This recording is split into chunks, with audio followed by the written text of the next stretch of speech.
three speakers. We are right on time, working as a Swiss clock or as a chronograph. Setting a good example for all the panelists that are still to come.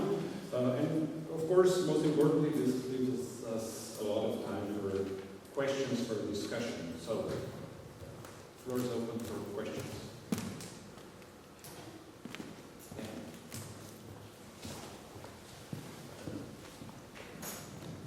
Sorry for going first again. Okay, so my question for all three speakers is, where are the borders in your paper? What are borders doing to your people here? What role do borders play in explaining why Romania, or other than a simple line to delineate the fact that it's occurring in Romania but it's not occurring in Serbia, what is the border doing here? I mean, it seems to just be sealing off Romania. What is the border doing in terms of Azeri and Armenian relations, other than sealing people off? Simply leave it. Well, I'll start. Thank you for your question.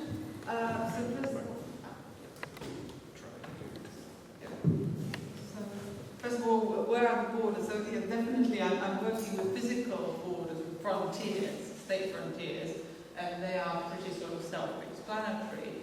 But also, I think the way I look at it is that I'm working with a multiplicity of borders depending on the criteria that I'm applying. So if I was looking at land tenure, then obviously I have an additional border, that's the Latifundia border, that doesn't really exist on political maps, but it does make a difference in terms of where there was great property and where there was not great property. But I think this multiplicity of borders show how similar systems, or systems that are similar on the face of it, are actually, if you look at the fine grain, they tend to be very, very different because they are embedded in a different legal framework. So you can have the same peoples, people with the same type of ethnic background, same type of economic situation, and yet on one side of the border they can barely make ends meet. On the other side of the border, they're not doing too badly. That's one of the questions that I started with in previous sort of presentations.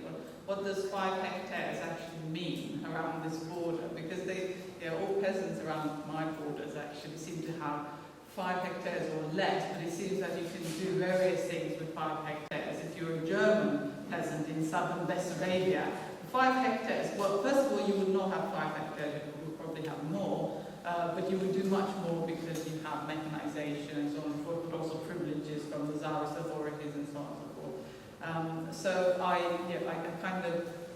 I'm very interested in this creative type of potential of borders, the fact that borders create realities, legal realities, but also physical, everyday realities because of various sets of rules that apply to you. Can I just quickly, do border controls in your case, where it's about the violence, do border controls play a role? Do they stop the violence from spreading or not at all? Actually, it seems that although there are border controls all across the sort of triple frontier, the borders are pretty porous, because I came across official reports, especially as regards the Prut border, the river border between Moldavia and Tsarist Bessarabia, where apparently illicit border crossings were the rule of the day. I mean, it was very much like Swiss cheese. They couldn't actually keep tabs on who was crossing the river. But my point and my major almost finding is that the reason why this conflict doesn't cross borders It's not so much because the borders are so watertight, it's because they are not the necessary conditions for the other borderlands to catch fire. It's almost as if you have a spark that falls on wet sand as opposed to a spark that falls on tinder and catches fire. So that's one of my working hypothesis, that although contamination and contagion seem to be a big sort of spectre that haunt authorities all over this frontier, it appears that it never really happens. Yeah, you only have contamination where you already have problems, and you wonder whether that is really contamination.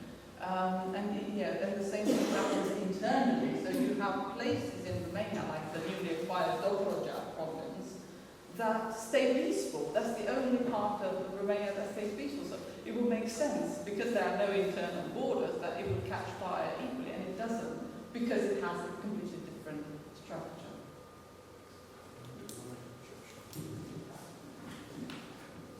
Yes, thank you for your question. I think maybe part of the confusion is I focused perhaps a bit more on territory than borders themselves. But what I would say in terms of the post-Soviet period, especially based on the last few slides, is that in my opinion, my experience living and working in this region is that borders have proven to be the most effective means of mobilizing societies in Armenia and Azerbaijan. This is basically how ruling elites undergird their power, is by sort of emphasizing that, as I said, either restoring borders that have lost but are historically our territory, or safeguarding what we have rightfully gained, is the most important objective.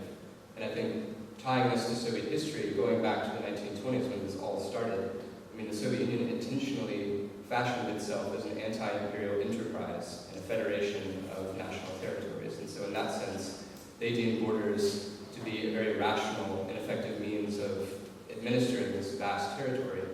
But at the same time, and unbeknownst to them when they started this project, at the end of 7 decades, this completely backfired.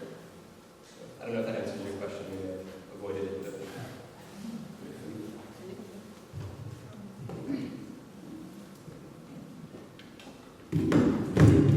I don't really deal with physical borders, but mainly on phantom borders. And as Marco stated in the introduction, I'm mainly focusing on possessed borders by a phantom past.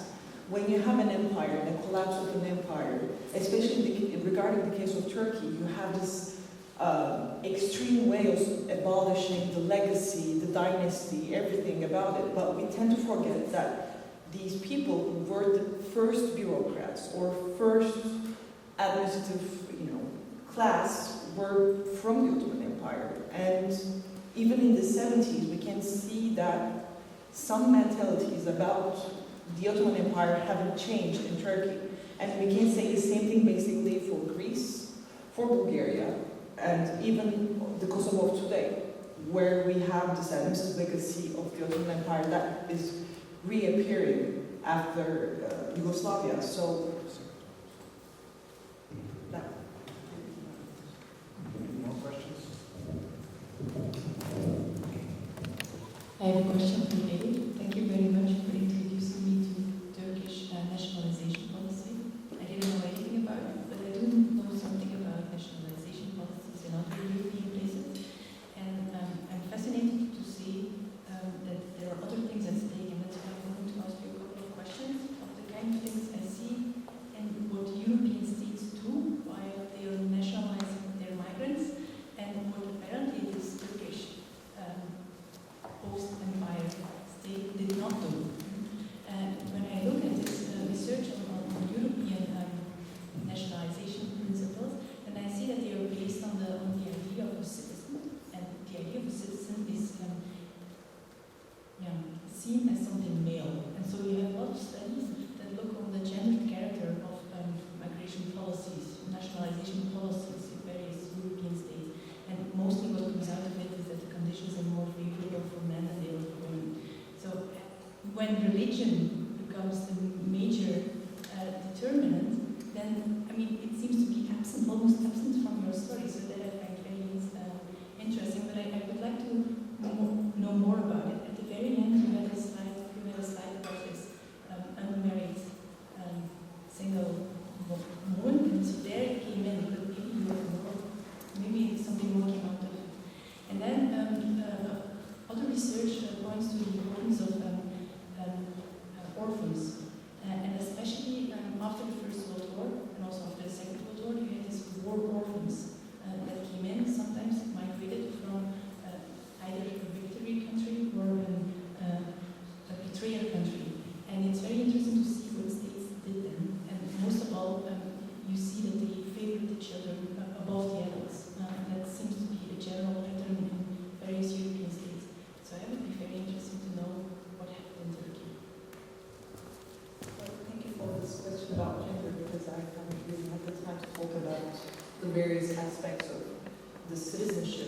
basically when you want to be naturalized in Turkey, till 1970s, you had to fill up a so-called citizenship declaration, where you write your nationality, your sex, your profession, your family status.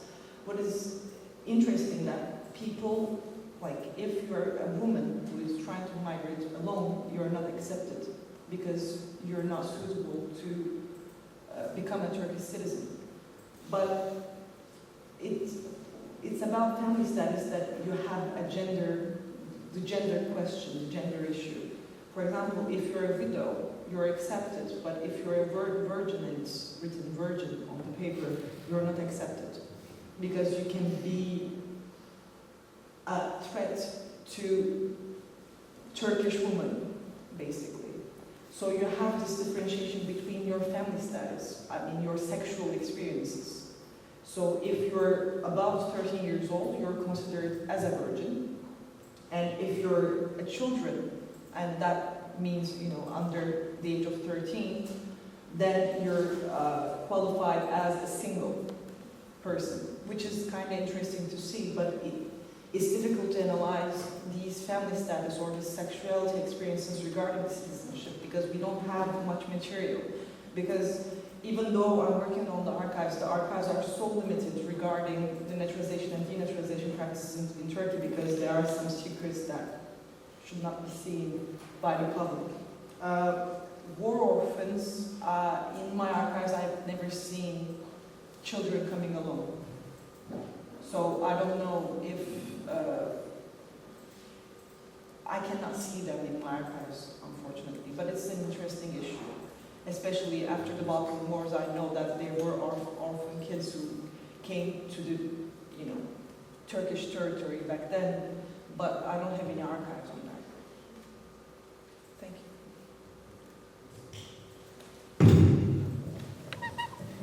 I'm a specialist for Harrison and investigating the build-up of Azeri nationalism. I wonder if you came across anything with the sociolinguistic question, particularly after the period of nativization and the increase of Russification. So if I understand your question correctly, it's the evolution of linguistic policy And how it interplays. after effects of that.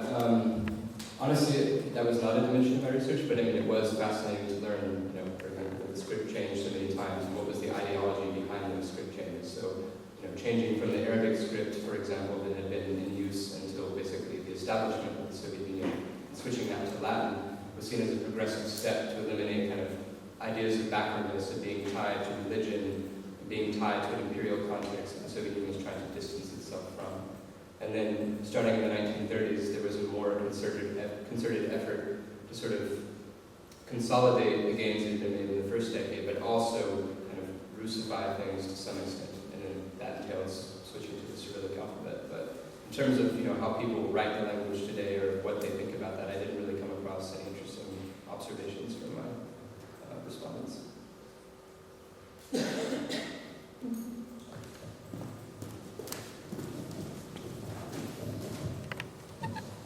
Catherine Gibson from the University Institution. I just have a question for you, Harrison, and I really enjoyed your presentation because I'm actually working on something a bit similar, but in the Baltic region in Eastern Europe. So we have a lot to talk about afterwards. But I just wanted to ask you a question about the start date of your presentation. So you started with the Bolsheviks in 1920, but in my own research, what I find is that a lot of what the Bolsheviks were doing was actually building on what the Russian Empire had been doing, and the ethnographic maps and expeditions and fieldworks, which was being carried out in the 19th century. So that was one thing. What my question is in this kind of post-Soviet nationalization sort kind of say, do in Azerbaijan and Armenia, do nationalists there look to these 19th century Russian imperial ethnographic maps as kind of evidence of these historical ethnographic areas? Because this is something which is very prominent now. And for example, when I do my research and I look for Belarusian maps, for example, you find loads of blogs and things where people are actually debating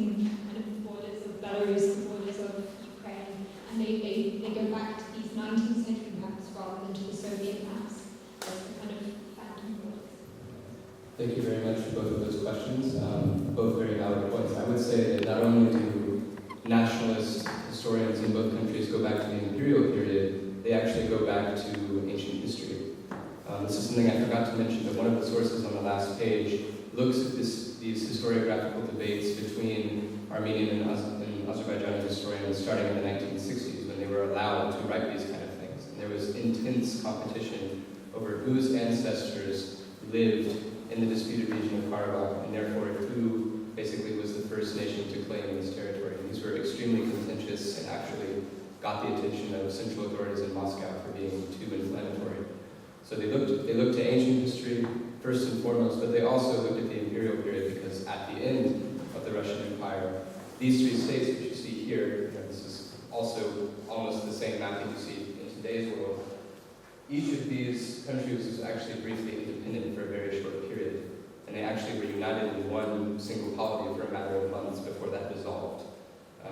So I think they made reference points to the distant past and also to the more recent past. And of course, as I was saying in the slide on Central Asia here,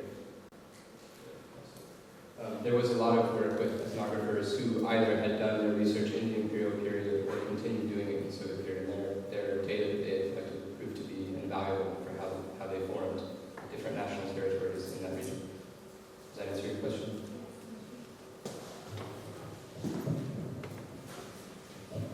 This question is for the first presentation. I thought it was really interesting when you pointed out essentially the sort of administrative component to why certain areas were claimed. And I know based on my own work in the Habsburg monarchy that the Habsburg central authorities were very skilled at playing peasants off of nobility as a way of diffusing revolution, especially in Poland, but also in the East. And I know you had mentioned that in the case of Serbia and Bulgaria, that the Ottoman authorities that essentially they were the primary landowners. Did the Ottoman Empire ever do anything to try to either sort of allow to diminish the authority of large Armenian landowners, or was that essentially a legacy of just trying to keep Romania in line by allowing sort of the local elites to maintain the power that they had, as opposed to breaking it up like the Habsburgs did or the Russians would do? Thank you so much for your question. The Romanian landed elites, while the principalities that, Oddelek and Moldavia were part of the Ottoman Empire, had complete domestic freedom. They could do as they pleased to their peasants. They had Roma slavery for a long time as well. As long as they paid their tribute to the port would not meddle into sort of internal principality type of policies. So that's one of my hypotheses. That's why they're so powerful once they emerge out of the Ottoman Empire, is because they were never tampered with. The transition from empire to nation state meant that they enhanced their position as opposed to Serbia and Bulgaria, where the landed elites were quickly removed and then the states were divided into peasants and so on and so forth, and the local potentates. So my argument is that autonomy of these principalities actually meant that their elites were powerful before, internally, domestically speaking, and they were even more powerful and untrammeled, unchained in any way, unstoppable, once they acquired independence. They could do as they pleased, and they did.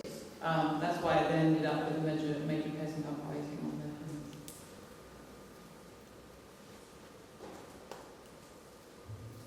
We still have time for a couple of questions.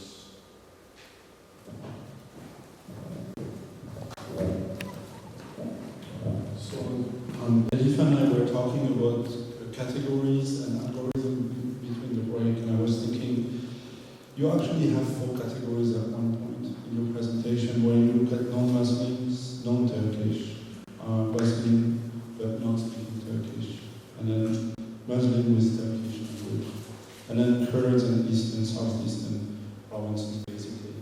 And so my question to you is,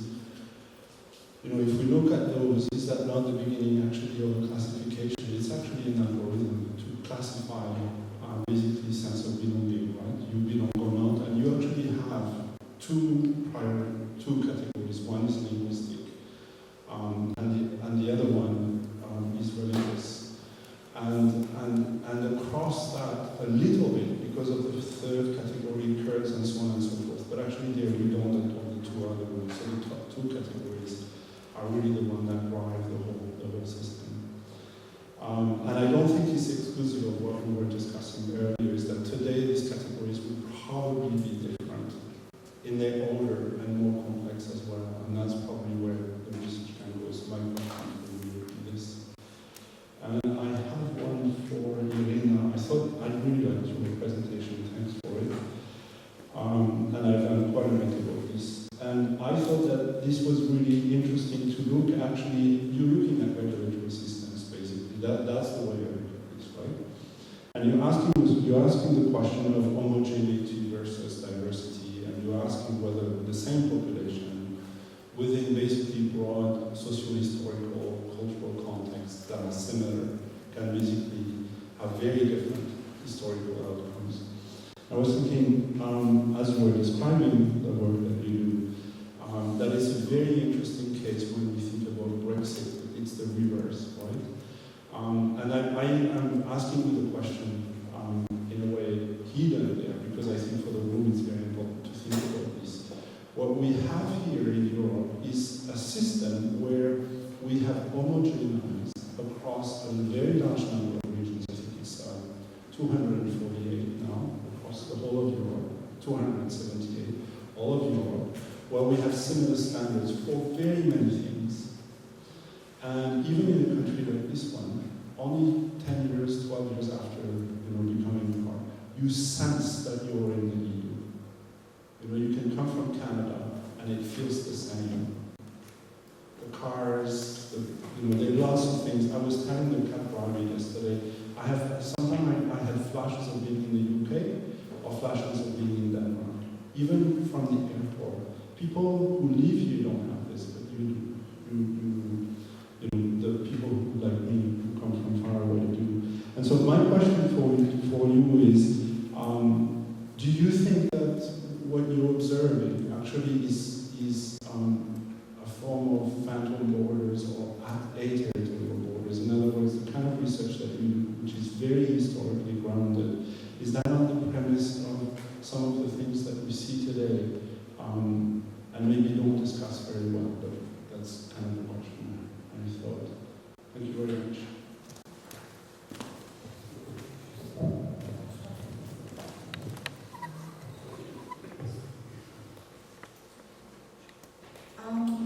Definitely, I do think that it's a question of the phantom borders. I mean, as I was saying earlier in answer to the first question, there is a multiplicity of borders going on there. Some of them are actual, and they were actual at that point in time, 1907, for instance.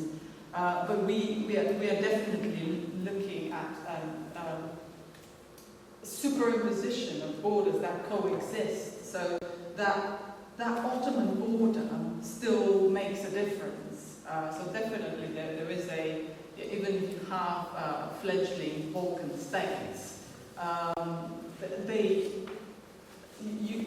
you can still make the difference between that part of the world and the neighboring empires, Austria-Hungary and Tsar Russia. But also you have phantom borders, as I was explaining in my previous answer, as regards the geography of the Ottoman Empire. So there's a phantom border between Romanian principalities that were autonomous, and that made a great difference, and then the other countries that used to be part of Pashaliks, basically, so completely integrated, different social structure.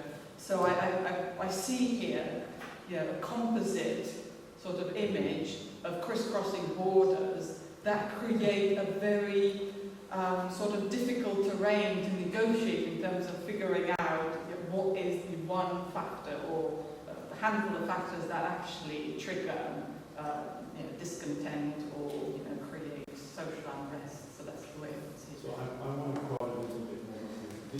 You're looking at a multiplicity of regions. Yes. You have Romania, Bessarabia, Bulgaria, Serbia, Barat. This is the borderline, and Yes. this is the frontier. Mm-hmm. That's the frontier. But what you're studying is basically the emergence of the boundary line. And what you are looking in terms of regulatory systems is actually two systems that have so much influence in the frontier because they differentiate the people. I don't think we're well aware of this, but I think in your case it's very strong. And it's not that there is a boundary line per se. Right? It's not that it's a marked territory. It's done with regulatory systems that actually stop. And so the people who have access, for instance, to commons, the common land, the forest, the pastures, are very peaceful. They have all kinds of resources at their mercy, basically, and they're very happy. And when they see their neighbors that are in flames, they don't feel that they have to do the same. They don't. So in a way, you don't really need to mark the boundary, although you end up doing it because of immigrations and other issues. But deep inside, it's really settled. I think it's a really interesting way to do more research. Thank you. We still remember the question. No, actually. Sorry. The question, The question. The question is that do you agree that you have two categories and that today you have many more? And that, in other words, the question has to do with you're working with two categories. One is basically linguistic, the other one is religious. In the post-Ottoman Empire, and later on in the more recent period, these changes. So I'd like to know how you see them. Well, I do study on two categories, basically, linguistic and religious identifications, but there are several categorizations regarding Arabs and Kurds, for example, where you have, as you have in Romania, these landlords which were defining and defying Turkish state. So the economy, or this internal economy, was a category regarding the categorization of outsiders, I would say, in Turkey. Now things have changed, as we discussed it earlier, where your qualifications are much more important than your linguistic or religious identities in Turkey. But with the new era of nationalism, religion and identification have returned, and they bring this neo-Ottoman ideology with them. So religion and linguistic practices stay relevant even after 1990s and even today, I would say. Thanks. Well, I'm looking at my watch. I think we have to wrap this up. Thanks again to all the discussants and to all the speakers. I think it was a very interesting panel. We all learned a lot, and it gave us a lot of ideas to think about during lunch break, and we can even talk about it as long as we don't eat too much. So lunch is now, and we reconvene at 2:30 when Elif will be back chairing another